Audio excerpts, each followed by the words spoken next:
All right, guys, welcome to Nothing is OB South Texas Golf Podcast, episode number 111. That's right, 111. Tonight's special guest is the men's head golf coach at UTSA. Let me see if I can say it correctly. Hopefully I got Matt Wernecke. All right, Matt Wernecke. He's going to be on the show tonight. He's going to talk all things Road Runner golf. All right, now a special thanks to our sponsor right here, to my presenting sponsor, FOREBROS Tour. Never golf alone again. All right, guys, if you don't have a home, FOREBROS Tour is for you. We got all different types of games. We got net. We got the gross, first, second, third places, closest to the pins, skins. We got it all. That is FOREBROS Golf Tour. Never golf alone again. We got a home for you. Also, thank you to my bronze sponsor right here. All right. A South Texas ranch called El Cameo is hosting its first annual El Cameo Golf Classic on November 11th at the beautiful Almost Basin Golf Course here in San Antonio. It's a two-man scramble. What's included is green fee, cart fee, 2 drinks of your choice, lunch meal, and a gift to the pro shop, and more to Edwin Watts. First and second place teams will receive a cash pot prize as well as other incentives. Long drive, contest winner will receive a new tailor-made Stealth 2 driver. All right. For more info, please reach out to Noah at El Cameo Ranch. That's El Cameo Ranch at yahoo.com. Teams are filling fast, so reserve your spot now. All right. Now for my special guest right here, I got Coach Matt Wernecke. Well done. All right. All right. Thank you, Coach. Thank you so much for being on, man. I so appreciate it. Proud runner right here. Proud runner. I tell everybody 06. I tell everybody 05, but it's really 06. That's fair. That's fair. All right, Coach. Let's get right into it, Coach. You've been at the helm for about a year now. Is that correct? Mm-hmm. Yeah, about a year. About a year. How has this year really treated you? It's been great, honestly. I mean, I think this job is. I just think that the upside of this job is through the roof, and I think we're doing some good things. I wouldn't say our season was what any of us wanted it to be last year. We had a decent fall, and we kind of struggled down the stretch in the spring, but we've done some good recruiting stuff. We've strengthened the schedule, and those are kind of the things that are kind of controllable kind of within that first year. So I like where we're heading. Now, Coach, you came from Louisville, but you're a Texas native, especially in the Austin area, and you built. Hold on, I got some dogs barking over here. That means Mom and the girls are home here. Now, being familiar with the Texas area, is that something that was important to you to kind of get back to this area? It was, yeah. I mean, that was kind of the hope is, I mean, I kind of needed to go away to get experience and then hopefully get the chance to come back close to home. And so, UTSA provided that. My wife's born and raised in Austin. My kids are in Austin and going to school there, and one's working there. So it got me close to family. And kind of like I said, this is a good job. I think on the golf side, it can be as good as we want to make it. And so it was a pretty exciting time to be able to get back close to home, but also come into a place where you can build something and, be successful on kind of a national stage. So I'm excited to be here and build something. Now, I'm sure that had to be important to you. I mean, it's great to always be home. Austin isn't too far from San Antonio, but why don't you kind of take us through your golf journey? I know you're a proud graduate of Sam Houston. And so why don't you kind of take us through your golf journey? Sure. Yeah. So I was kind of a late starter to the game. Honestly, I was a baseball guy growing up, and that's kind of what I played. And I did baseball, tennis, and golf all through high school. And so that was kind of back in the time where you didn't pick one sport and specialize at age 10. That's when we all played different sports. And so I picked it up late, but I loved it. And I got fortunate to get a chance to play at Sam Houston and jumped at it. So I wasn't a great college player, honestly. I was kind of traveled sporadically, kind of in and out of the lineup, some here and there. I was probably actually a better player 10 years after college, honestly, just because I was so late to it. I kind of figured it out later and still doing, amateur stuff and mid-am stuff. But I got straight into coaching. That's kind of what I wanted to do. And as I kind of look back on it, honestly, that the experience of playing college golf helped me get jobs, even in the high school ranks. And then, when Vandergrift High School opened up, I was fortunate to get that job. And it was kind of a gold mine for good players, to be honest. I had some players that made me look really smart. Fortunate to win some state titles. But it was really, we had some good players, some good parents. You know how high school golf is. You kind of get what you get. Can't recruit. So we're in a good situation. And I was fortunate through my kids getting recruited to meet some coaches, kind of figure things out a little bit. Coach Sean Fields at Texas started letting me work his golf camps in the summer. So I got to meet some contacts there. And it just kind of worked that I got a phone call from Ryan Black, who was the assistant at Baylor, and said, "Hey, would you want to interview for this assistant job?" And I've never been to Kentucky, never been to the Midwest. It was nothing. I mean, I'm a Texas guy through and through. And so as it turned out, it was kind of too good of an opportunity to not take it. To go straight from high school to a Power 5 assistant job it's not easy to do that. And so I was pretty fortunate to kind of make the jump into the college ranks, and genuinely thought it was kind of a 5 to 6 year process to get some experience, kind of figure things out. So to go there 2 years and then be able to come back and be the head coach at UTSA it's a blessing. It's just a good job for me and for my family. It makes a lot of sense for me, and I think we're going to be good. I really do. This thing's a sleeping giant. I think we're seeing in recruiting right now that this place sells. When we bring kids to campus, we show them the race building, we show them San Antonio, we show them TPC. It sells. It works. And so we're being really aggressive in recruiting. We're going after some big time kids. We're swinging and missing here and there, but we're also getting some yeses from some big time players. So I like where we're heading. Now, I recently saw that one of your incoming freshmen you have, I think he's Mr. Florida for golf, right? If I'm not mistaken. Mm-hmm. I saw that he had just qualified for the U.S. right for the U.S. men's am, and He did. And that's got to be big. That's got to be big for you. It just kind of makes you look really smart, right? Well, hopefully so. Yeah. That's kind of the trick with having good players. Makes us all look smart if you have some talent. Yeah, Brock's a kid I knew. Just kind of watching him at Louisville a little bit, and I knew him from that job, and had built a bit of some of a relationship with he and his family. And when I got this job, he was still available, and I kind of thought, man, I'm going to kick the tires, see what happens. Maybe he wants to take a shot on this kind of up and coming, help come here and start building this thing. Now, he's a top 100 kid in the country, which in the golf world is 4-star. If you're talking about football players, I'm not sure they don't rate him in golf, but I think it's probably a 4-star-ish type athlete. So he's a dude, and that's what we're trying to bring in here. And you never really know what they're going to do when they get to college. It's different. Mom and dad aren't around anymore. You guys know how it is. They're on their own. They got to figure it out. But pure talent wise, he's got the chance to be really good, and I think he has a chance to be an impact freshman for us, which we need that. We need some guys to come here and build some depth and bring some good experience. So for him getting into the USAM, it's huge because he's going to get to play against the best players in the world, honestly, before he ever gets on campus. And so it's going to help him get a little bit more experience because it's different playing against 20-year-olds versus 16 and 17-year-old kids. It's just different. And so this is great experience for him, and we're excited to get him on campus. It is different here, and when we get off, I got a local gem here. I got a local gem that I'm gonna throw your way here. That you talk about UTSA being a sleeping giant, and so I got a diamond in the rough for you that you need to check out here in the greater San Antonio area. That he's a gamer, he's a killer. He likes to swim with the sharks, and so I'm gonna throw that name, but off air to you right here to try to help out my school, right? Yeah. And so having that, man, just a two year jump, to being the head coach of an up and coming program here, making the switch to, the American Athletic Conference, a big time jump here, filling in for some schools that have left to Power 5 conferences. What are maybe you think are some of the biggest growing pains that you're going to have to experience, with the men's golf program switching to this new conference? Sure. Yeah. I mean, I think, to be honest with you, I think that golf is probably the sport that is affected the least, just because like the conference tournament is only one tournament of 10 that we play.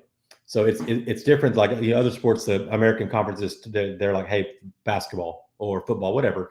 They're told, hey, here's your schedule. Here's who you're going to play. You've got Memphis and Tulane and SMU and, whatever maybe you have SMU in 2 years. If you're football, you don't have them right away. But for a conference, for golf, it's just one tournament. And then I set the schedule for the other 10 events that we play throughout the year. So it probably affects us less.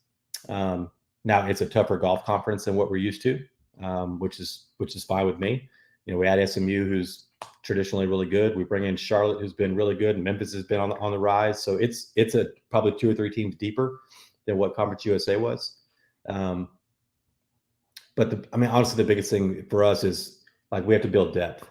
we've got 8 or 9 guys on our roster, and I need to feel like at least 6 of those guys are ready to compete at this level. I mean, it's going to be hard to get all 8.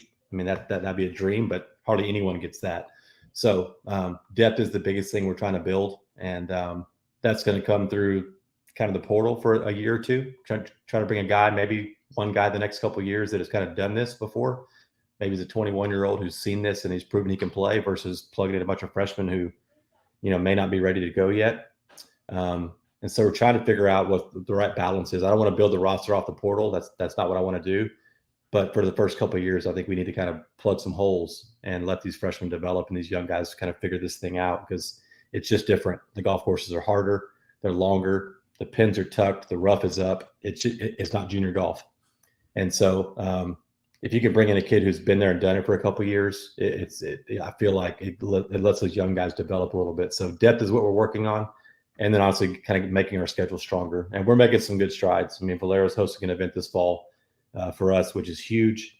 And we've just got into a new event this spring that I was waiting on for almost 6 months, trying to see if we can get a yes on this deal. It's a big time event around in the Sawgrass Country Club down in Jacksonville, Florida. Oh yeah.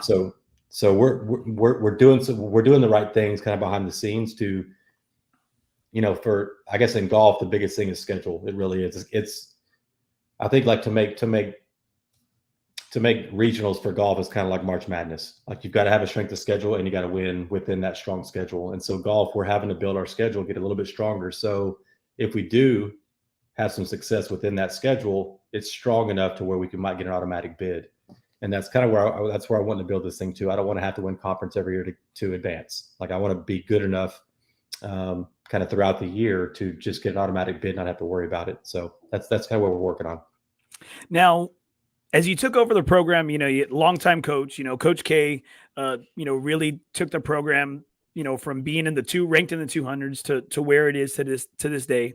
What do you think were maybe some of the strengths you had on your team when you took over? In regards to your golfers, I didn't mean to cut you off, but in regards to the golfers you had. Yeah, no, you're good. Well, what we had fantastic kids, parent support. The kids are unbelievable. They work hard. They do everything the right way. I mean, we have 3 or 4 academic All-Americans every year. Like, these kids just do it the right way. Coach K left me a really good situation. I mean, all I've ever told people is, like, I really got handed a good thing. He left the program in a good place. It's just a matter of trying to figure out what the next step is, and I think it's a stronger schedule. I think you get a stronger schedule, you can maybe go after a couple better players and entice them, say, hey, come here, and you're still going to compete against the best in the country. But I'm lucky. I inherited a very healthy situation. I really did. I can't thank Coach K enough. We've been in contact. He's been around the guys a couple of times this year. The guys still love him. He still supports us. So it's just a matter of a little bit more depth, a little bit of a stronger schedule, and then see if we can handle that stronger schedule. And that's really what it's going to come down to. Now it seems like Valero hosting this collegiate event there at TPC San Antonio, that has to be good. I mean, that's got to be a great selling point when you're on the road, right? When you're talking to these kids, when you're in a living room, when you're on a Zoom, when you're talking to these kids, that they're going to be showcased at your home course, and that's got to be a big plug for y'all. It is, yeah. I think it's a nice selling point. Larson and Segerdal has been great. I got to know him from just being on the hiring committee, and then we've had lots of coffee together and asking questions about how to kind of run a college event versus a tour event. What's the difference? They're pushing this thing forward. This has been their baby. I think it was in the works before I even got hired. I've just kind of helped push it through. But it was kind of a conversation that was already being had. But it fast tracks what we're trying to do here. It really does. I mean, we got an elite field coming this year. In 2024, we've already got a couple other commits that are going to make it even that much more elite.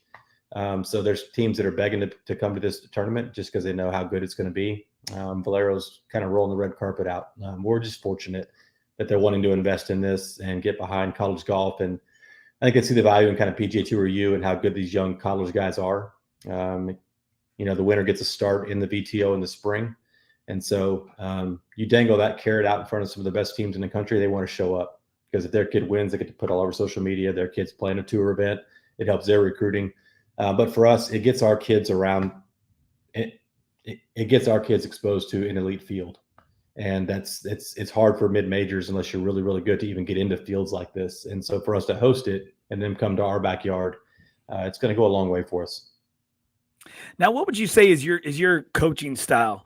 I've had one of your current players on. I've had David Harrison on the show, and of course, hey, he's on the show, and however many viewers or listeners we have, hey, he's got to do the dance, right? He's got to do the dance to make sure he stays in coach's good graces. But what would you say is your coaching style? Now, already you already got. I'm a middle school coach, and I've coached at the high school level, and you already got my juices flowing when you said I'm a baseball guy that just so happens to play golf, right? So, right. We want those competitors, right? You want those competitors in an individual sport. So what would you say is maybe like your strength as a coach? I would say just even from feedback from previous players, I think if you ask a previous player that I coached in high school, I'm probably more of a player's coach, whatever that kind of comes across as. I think guys trust me. That's what I think is my strength is guys. I think guys realize that I'm not in it for me. I really am here for them. I've had my time. So I think there's a lot of ego that gets set aside. I'm really here to let them get better. I'm trying to expose our guys to what big time college golf really looks like.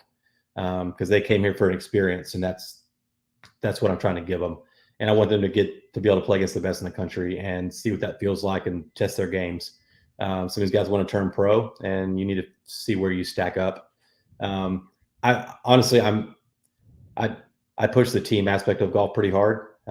I think guys have a lot more fun when the team wins versus just a couple of individuals having success, but the team doesn't. It's a lot more fun when the team wins.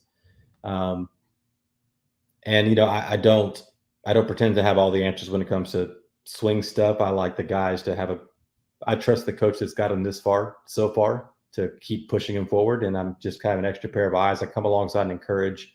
I'm like, man, I'm going to give you all I can give you to help you be successful. But I want the team to be good, but also, I think I do a decent job of understanding it's still an individual game. Guys have to work on different aspects of their game. It's not a blanket fix for everybody.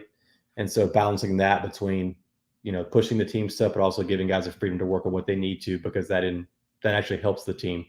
I think just kind of getting that balance of kind of figuring out how important both of those things are has been a strength. And that's great to hear. Same thing here, like I guess the days of being kind of like a hard ass coach, or those days are kind of long and gone, right? Yeah. Those days are kind of, you have to almost coach kids like you can said, look, you can't treat them the same, but you can be fair with everybody, right?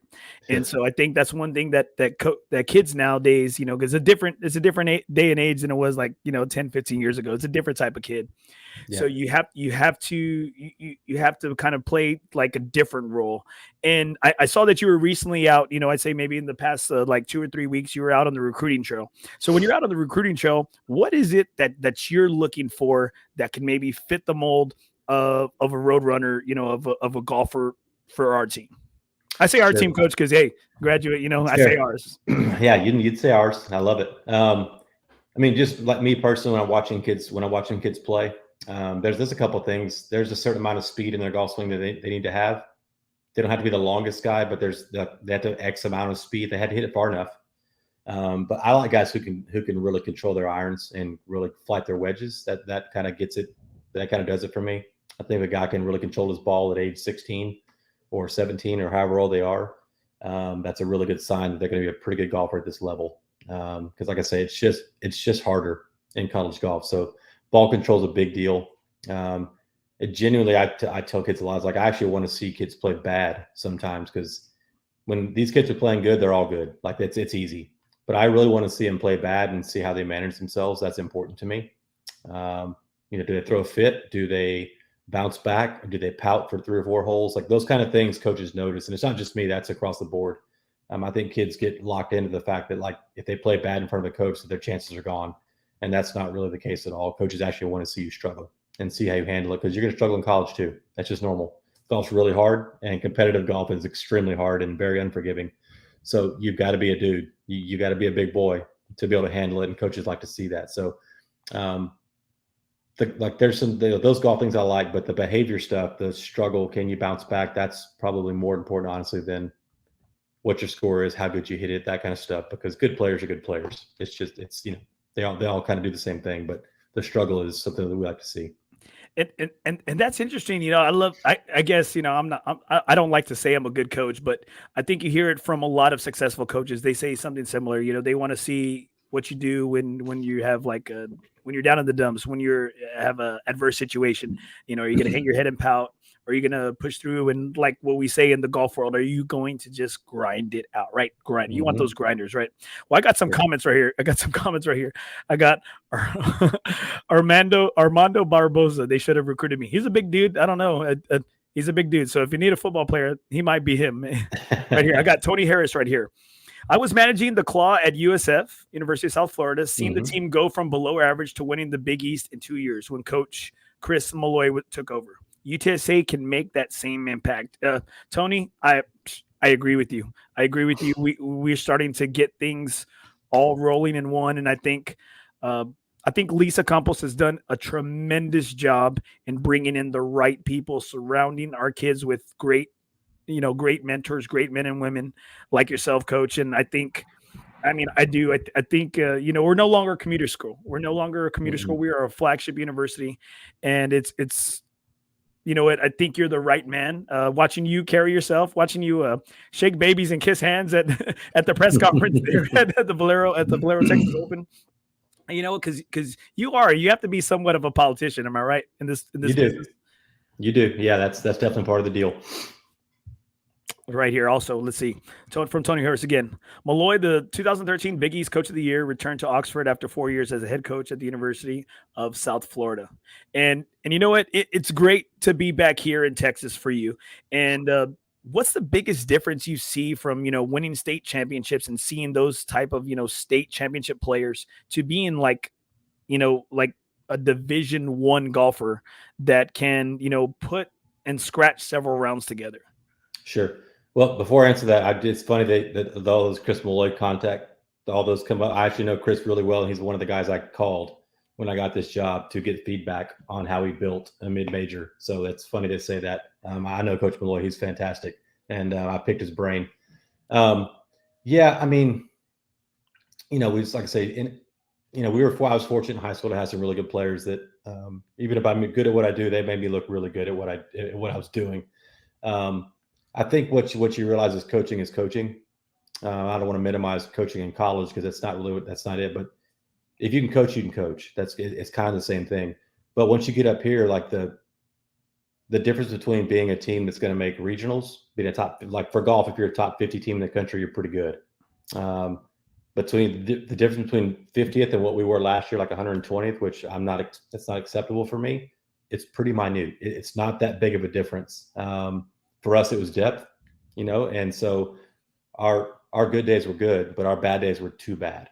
And so that's I guess in golf, you're kind of only as good as your fifth man. That's always kind of a saying that coaches will say, because you've got to have a guy at the back of the lineup who can cover up if someone plays bad, who you're normally your number one or two.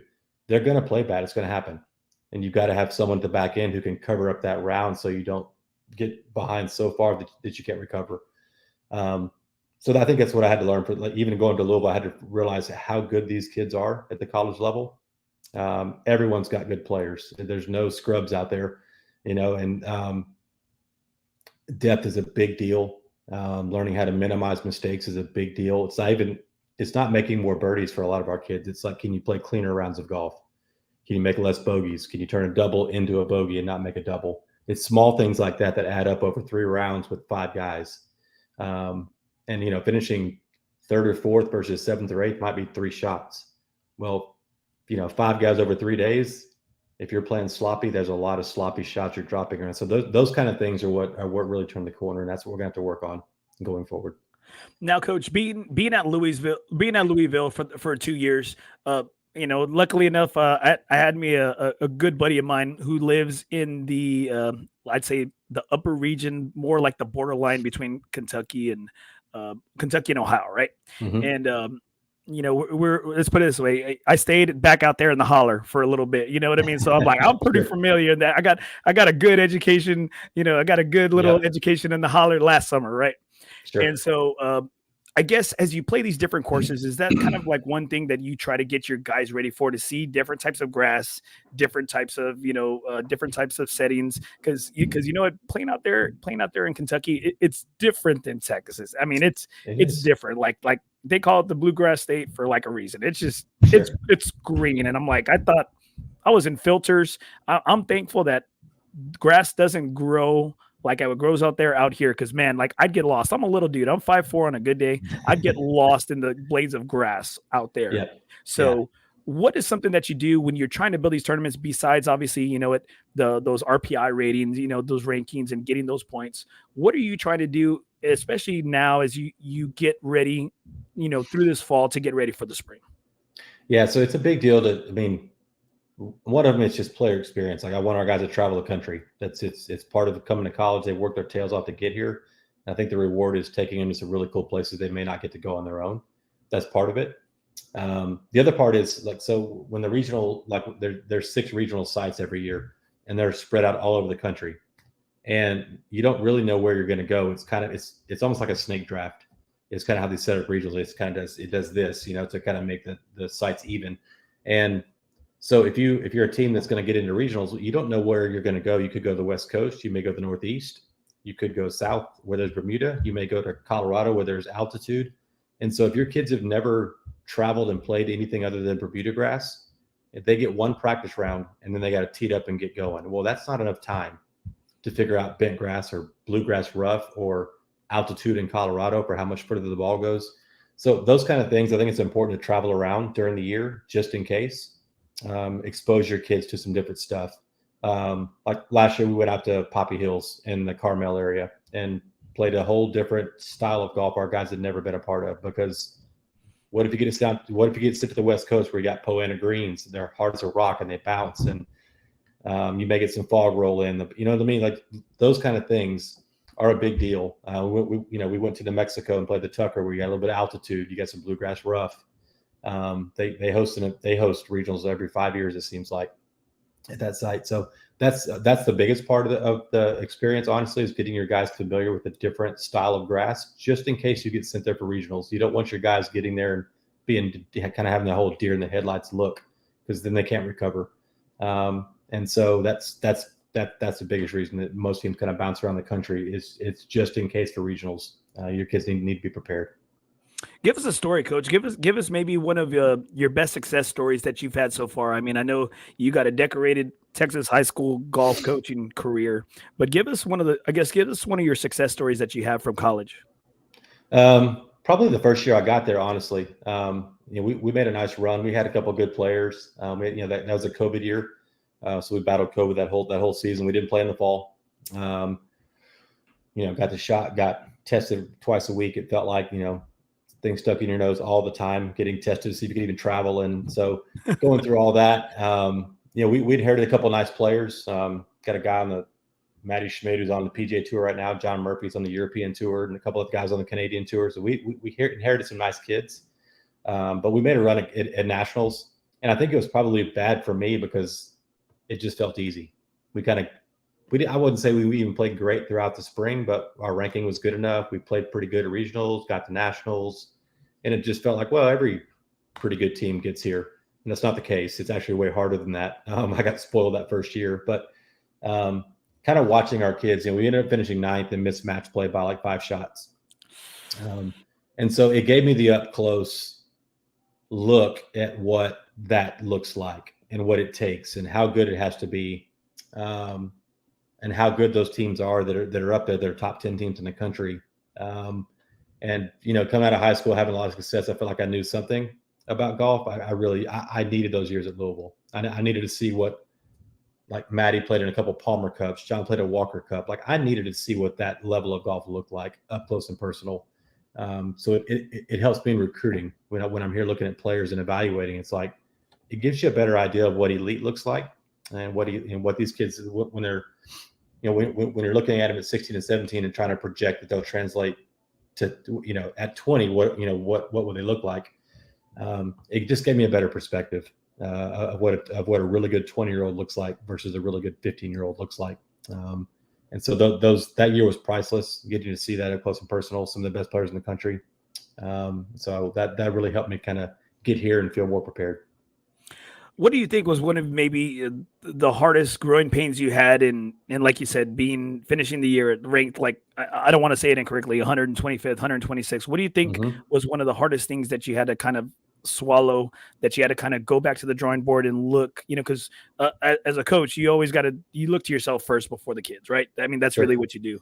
And so, what do you think was one of maybe the toughest things that you had to kind of looked at, or that you had to evaluate at the end of this season? This Sure. previous season. Yeah. I mean, my pride, honestly, was the hardest thing to swallow. I've been fortunate. I mean, Louisville, we went to nationals, and the next year went to regionals, finished 7th, maybe didn't get out, but still had a pretty good year. Felt like at Wernecke, we won 3 state titles. We got to state every year pretty much. Like it felt easy. You know what I mean? And so to come here and have a tough year was hard. It was hard for me as a coach. I know the guys didn't like it. No one's really, like I say, but yeah, you have to look at yourself. And so you go back and evaluate, like, what did practice look like? What did kind of our day-to-day stuff look like? What changes to make?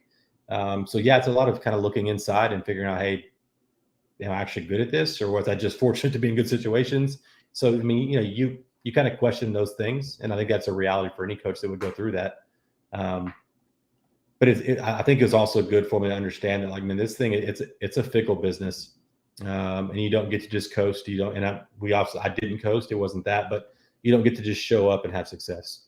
It's not a foregone conclusion, especially at this level. Everyone's working hard. We worked hard. I saw the value of depth. That hurt us this past year, and so we went to work in the portal this year and brought some guys in. We got 5 new faces coming in. I think we're going to be better this year. And so just figuring out honestly for me, like that first year too, I had to figure out what works here. Like, it was my first year at UTSA, and I got hired in August. So I kind of walked in and school started. It was a quick throw to the wolves and here you go. And so I'm trying to figure out kind of what our niche is and what sells here, what works here. What are some strengths that we have? What kind of kids fit for what we can do here? I'm getting a better grasp on that. So I learned some good stuff. It was more of a pride thing for me. Like, I had to swallow the pride of a coach that's used to success getting kind of kicked in the teeth this year. Wasn't fun. I didn't like it. Not used to it. But I don't plan to stay very used to it very long. So. Yeah, I love to hear that. I mean, pride is one of the 7 deadly sins, right? So, It is. and I think as a coach, I think we always need to be humble every now and then, right? Every now and then, it's okay to be humbled, right? Sure. To kind of show that there is the sour, but you know what? There is the sweet on that other side, right? And it seems like you didn't hang your head on it. You're doing what you can, and you're doing what you need to do to improve right here. I got a good buddy of mine. He's Richie Rubio, PGA. He is the head golf professional out at Laredo Country Club. Birds up. Good man. Really good man. Sir. The San Antonio guy used to be out at San Antonio Country Club, and so he's out.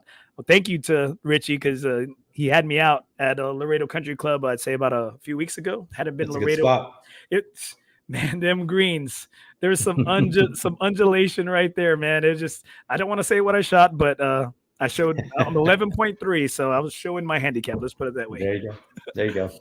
Now, Coach, why don't you give us some of your favorites around town? So, I mean, I know you have to say TPC. I know that's your facility, right? Have you had the privilege of playing a good amount of courses around town, or would you say outside of TPC, do you have a favorite? Yeah, I mean, obviously TPC is great. So, I mean, I will throw them a nugget. They obviously treat us. I knew it was pretty good, and they've actually treated us better than I thought they would treat us. I mean, it's genuinely an unreal situation. So yes, I am a TPC fan. I'm also a big Oak Hills fan. I'm kind of an old school type guy. I like the dog legs. I like the firm, fast greens and having to shape the ball around. I played Oak Hills numerous times, and like the Rudy's Cup back in the day, I played the Rudy's Cup. I was on Austin's team. Sorry. But you got some I-35 Cup championships or what? I do. I've got like 4 or 5 years of doing that. But I played in the one that was at Oak Hills. I don't know, 6-7 years ago, something like that. Love me some Oak Hills, some I do too. some AW Tillinghast. Yeah, it's good. Yeah. I haven't played SAC, but I've been around it, and I like it. I like the look. It's kind of got the same type feel. I'm a fan of Cordillera. That's I mean, who wouldn't be? Oh gosh. So there's just some good tracks. Those are probably the two that come to mind. There's some places in town. Let us come play Dominion, Sonterra, some other good stuff. I mean, the city's good to us to let us come kind of hop in there every once in a while and change it up. But I would say Oak Hills is probably the one that I enjoy, just because it's just tough. But if you play good, you can go low. It's like the nice balance of those two. And Ryan Polson and I were teammates at Sam Houston for a couple of years, the head pro there. Oh, so man. I know Polson, so probably even more of a soft spot for Oak Hills now. So who had the upper hand? Who out of y'all two in the matchups? Oh, he smoked me. It wasn't even close. He was so much better than I was in college. It wasn't even close. and I can admit that. Ryan's a good guy. I had the pleasure of doing some work with the Texas Golf Hall of Fame here in the summer, and a good buddy of mine, he's an executive producer. He's building the online platform for the new Texas Golf Hall of Fame. Everything's going like digital, right? And so he allowed me to be like a fly in the room and help me carry some cables, do some lighting, do some stuff. And they interviewed Ryan there. They interviewed Ryan out there. They interviewed several guys and out at Oak Hills, and it was a great experience. And so Ryan is one of the good guys here in town. There's a lot of great golf, a lot of great people, and Ryan's one of those guys. Yeah, I agree. So favorite PGA golfer you have? I'm a Tiger guy. So Tiger, I'm sorry. My man. Yeah, Tiger's my guy. I mean, I grew up watching the heyday, like, back when he was untouchable. And so I would say him. I do like the new guys, though. Like, I kind of like some JT. I'm a JT fan. He's kind of fiery. I like it. I kind of hope he makes a Ryder Cup. I like the emotion. I can get behind Spieth. My youngest daughter is a huge Jordan Spieth fan, so I watch a lot of Jordan Spieth. Scotty Scheffler, those guys. I coached against Scotty. I was gonna say, I coached against Scotty. I watched him, guys. I watched Scotty win back-to-back state titles against us. So, I mean, I like the young guys. I like what they're doing. But if Tiger plays golf, I watch. End of statement. Nods. I drop what I'm doing. I watch him play golf. He's that guy for me. I knew there was a reason why I liked you, Coach. I knew that. I knew that's why I was like, man, this is my guy. I think this is my guy right here. So can you give us anything? Give us a story. You just said it right there. You watched Scotty beat y'all for a couple of state championships. Can you give us anything, a Scotty story from back in the day in high school? Yeah, I mean, I guess the first time our team made state was like our third year being open as a school, something like that. Like when I started Vanguard, it was brand new. Like, it was just a brand new school. And so I think our first time making a state was at Onion Creek. And we're playing, it's 4A. I think it's what it was back then. It's whatever was right below the highest. I think it's 4A back then. And Highland Park was 4A, beating everybody, dominating everything in 4A like they've always done. And we roll up and we medaled that year. We finished third and we threw a party. That was huge for us. But Highland Park won by like 25 shots. It wasn't even close. It was Highland Park, then Cedar Park, and then us. So we were just happy to be there. And then we medaled. But Scotty hit a hole-in-one on 17 the final day. I don't know if he dunked it, spun it in, whatever it was. It's the short par 3 on Onion Creek, tiny little green, and he makes a 1. And he's just smoking the field. Their team's winning. He's beating everybody by a million. And I'm on 18, kind of watching our guys come in. We're in the pairing right before Highland Park's pairing, and you hear this huge roar back there. And it's like, well, Scotty did something crazy. Yeah, he made a 1. I'm sure he won by half a dozen, something like that. And then the next year we're playing at UT Golf Club. We actually won.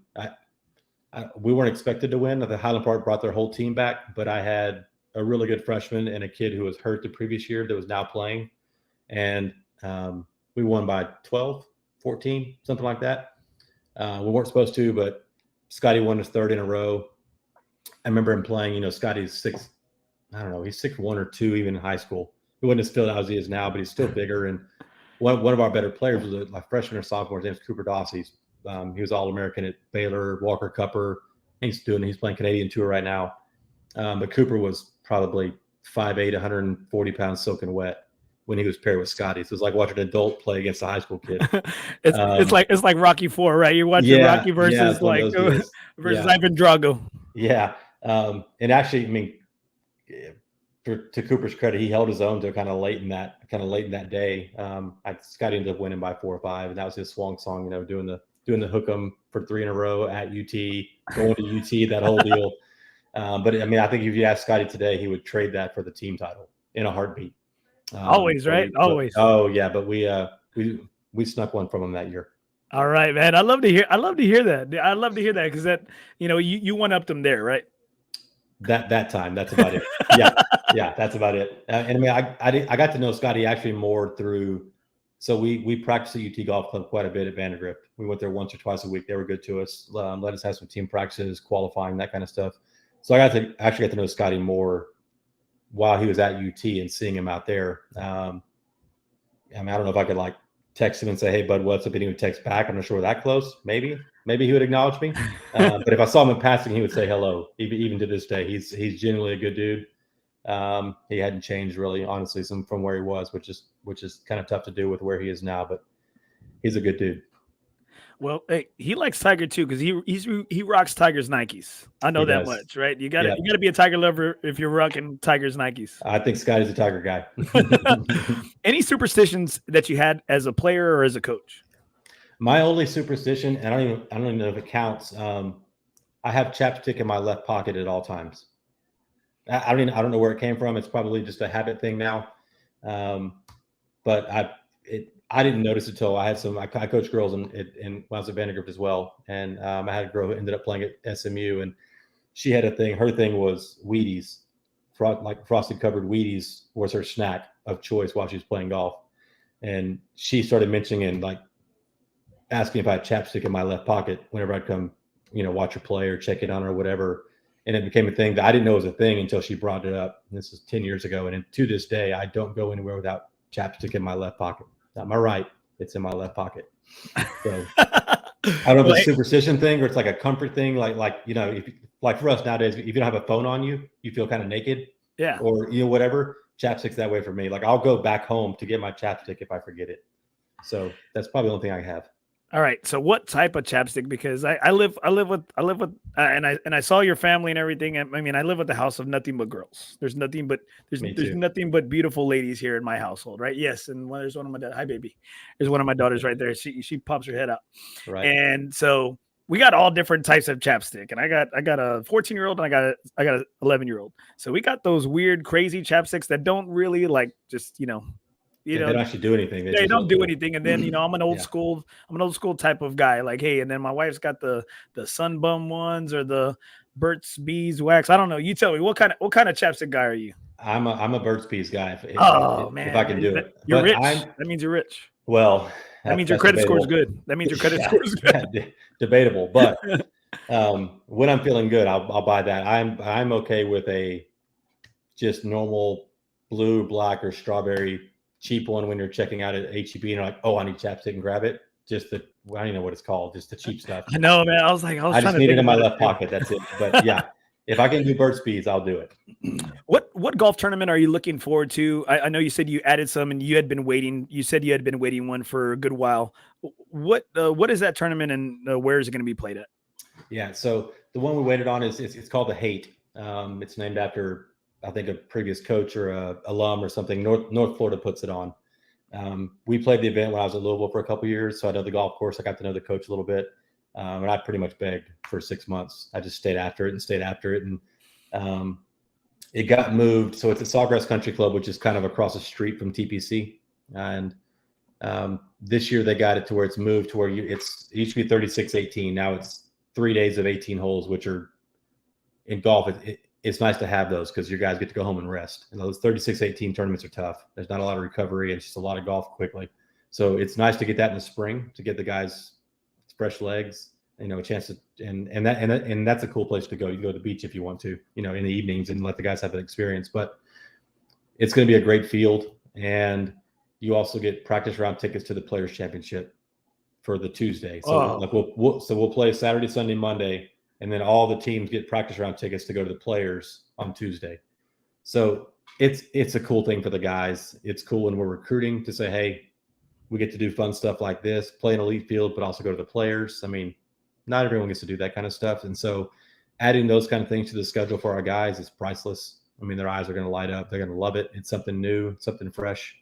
And so I was pumped. I might have had a glass of bourbon that night just to celebrate when I finally got the yes, because it literally took 6 months, five to six of begging, like no pride, just flat begging. But for our guys, it's huge. It's big for our schedule, for our strength of schedule. But just the experience and something like that for our guys. Brock Blaze, our freshman coming in, is actually from that Sawgrass area, so it gets him closer to home too. That's true. That's true. His family's kind of pumped. I'm sure they'll host us for dinner one night and take care of us and do that kind of stuff. So there's a lot of kind of small perks that go along with it. But it's adding tournaments like that to our schedule. Those are the things I'm trying to get to become more normal. So when I'm recruiting, like, we need a good schedule. We need cool stuff like that. Like, we go to Puerto Rico this spring. And just kind of a one-off deal. I want to reward some of these David Harrison, Hunter Botts of the world who's been here. Do you have any roster? I didn't mean to cut you off. Do you have any roster spots for a walk-on? I think I still have a couple of years of eligibility. Yeah. It's been funny. Our travel agent who we work with, she's like, "Can I go? You need a chaperone of some sort." So, I mean, we're doing some cool stuff. Like, a trip to Puerto Rico. It's not something we'll do every year, but it's nice to get to do it and take our guys somewhere that it's just going to be cool. Obviously, our event at home is going to be fantastic. That field's elite. Valero's, like I said, they're rolling the red carpet out. They're investing in this thing and getting behind it. So we've got a good schedule. I'm pretty pumped about our schedule. And I think if we play well within our schedule, if we're above 500, our head-to-head, we need to be above 500 to be qualified for regionals. If we can play well enough to be above 500, I think we're pretty close with our ranking. And so I'm curious to see kind of what this schedule looks like, strength of schedule wise. It's probably going to be one of the stronger ones we've ever had here. And I'm curious how close that is to where I need to get it. Time will tell, but I think it's pretty close. Good question right here, Coach. Mm-hmm. Do you let your players ride during practice?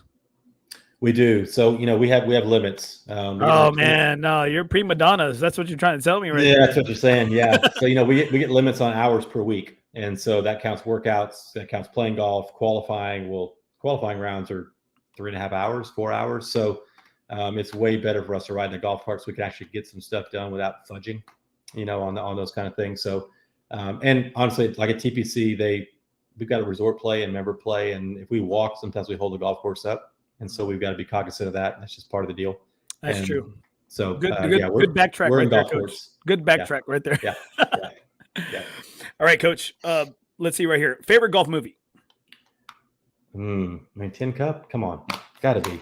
You seem like a Tin Cup guy. I could get behind that. Yeah. You seem like a Kevin Costner. You seem like a Roy McIlroy kind of guy. I mean, I watch a lot of Costner movies. I like him. Yeah. If Tin Cup's on TNT or TBS, I'll stop and watch it. How about that? I'm more of a Romeo kind of guy. That's my dog. I get the blender started, Holmes. Yeah. So funny story. Like the driving range they use for that golf course is where I took lessons all through high school and college. Same range. Dang, and where is that located? It's in Kingwood. So that's right. When I started taking lessons, it was the Kingwood Forest course, and that's the range they used. And so that's a little nostalgic for me, I guess. I spent 8 years in that driving range, getting better at golf, and those guys are out there. He's hitting shanks.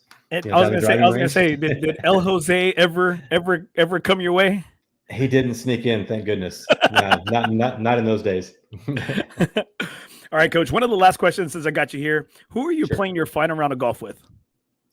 Playing my final round of golf? Oof. That's a good question. I play with my dad.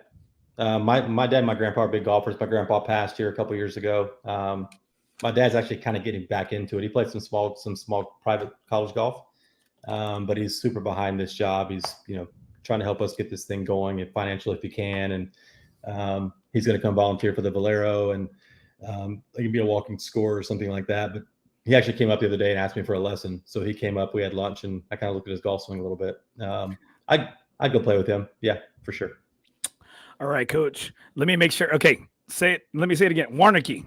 Wernecke. Nailed it. Wernecke, okay. Or Wernecke. All right, guys. That's Matt Wernecke. He is the men's head golf coach at UTSA, my alma mater, University of Texas, San Antonio. Coach, I wish you nothing but the best this season. We're going to be tracking you, Coach.